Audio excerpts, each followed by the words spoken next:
La violence a plein de synonymes.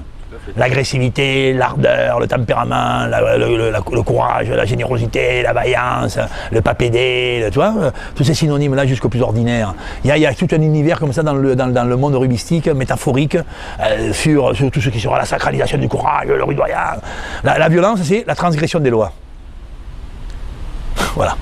Le jeu de rugby, c'est un jeu légiféré. Il est né dans un état de droit, dans l'Angleterre industrielle, tu vois, et il a irradié le monde à partir de l'idée que si on a un certain nombre de lois, depuis 1841, on a 5 lois. En 1874, on en a 50, et maintenant on en a 5000. Il y en a 4900 de trop, peu importe, tu comprends l'idée. Mais il y a des lois, ce qui fait qu'on peut jouer le même à Hong Kong, au fin fond de la Patagonie ou au cœur du Botswana. Bien, ces lois-là, tu vois, font que, en rugby, on a décidé en 1830 que le hacking, on n'avait plus le droit.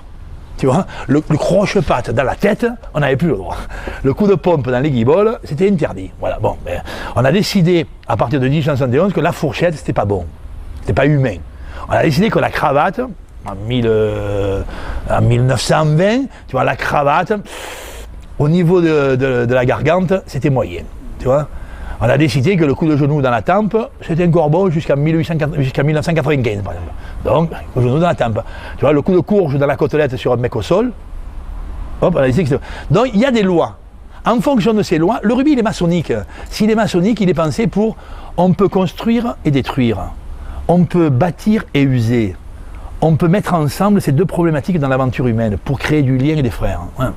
Donc, si tu veux, la meilleure façon de créer du lien, c'est de générer du danger. C'est militaire, ça.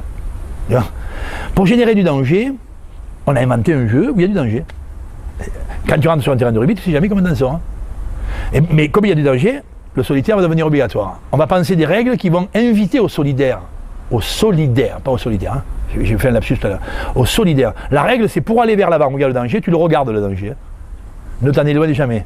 Mais tous tes collègues sont toujours derrière toi. Tu seras obligé de faire la passe en arrière, comme ça tu auras tous tes collègues derrière. Le solidaire est une loi absolue. Bien. Mais plus c'est dur, plus il faut qu'il vienne, parce que sinon t'es mort.